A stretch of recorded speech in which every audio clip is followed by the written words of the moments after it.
বিয়ের আগেই ভেঙে গেল সম্পর্ক। নতুন বছরেই বিয়ের পিড়িতে বসার কথা ছিল তারকা যুগলের। তার আগেই প্রেম ভাঙলো অনুষা আদিত্যর। হঠাৎ কি হলো তারকা যুগলের? কি কারণে বিচ্ছেদ? টলিপাড়ায় গুঞ্জন অনুষাই নাকি সম্পর্ক থেকে সরে এসেছেন, কেরিয়ারের কারণে এখন বিয়ে করতে চান না, নাকি অনুষার জীবনে অন্য পুরুষের আগমন। অনুষা প্রেম নিয়ে কোনোদিনই লুকোচাপা করেননি। তার সঙ্গে আদিত্যর সম্পর্ক প্রথম থেকেই প্রকাশ্যে। দুজনেরই প্রায় বছর দুয়েকের সম্পর্ক ছিল।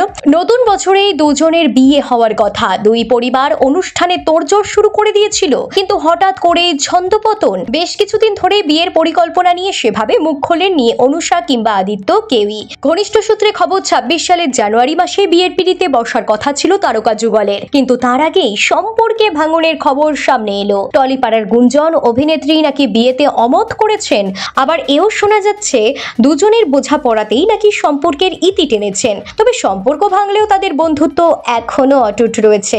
এদিকে সোশ্যাল পাড়ায় উকি দিতেই অভিনেত্রীর অ্যাকাউন্টে এখনো আদিত্য সেনগুপ্তর সঙ্গে ছবি জল জল করছে। তবে আদিত্যর অ্যাকাউন্টে খুব একটা দেখা যাচ্ছে না অনুষার ছবি। যদিও অশোক বিশ্বনাথন এবং মধুমন্তী মৈত্রর কন্যা অনুষা এবং খেয়ালি ঘোষ দস্তিদার অরিন্দম গঙ্গোপাধ্যায়ের পুত্র আদিত্যর বিচ্ছেদের নেপথ্যের কারণ এখনো পর্যন্ত জানা যায়নি। ঘনিষ্ঠ সূত্রে খবর, মাস কয়েক আগেই নাকি ভেঙেছে দুজনের সম্পর্ক।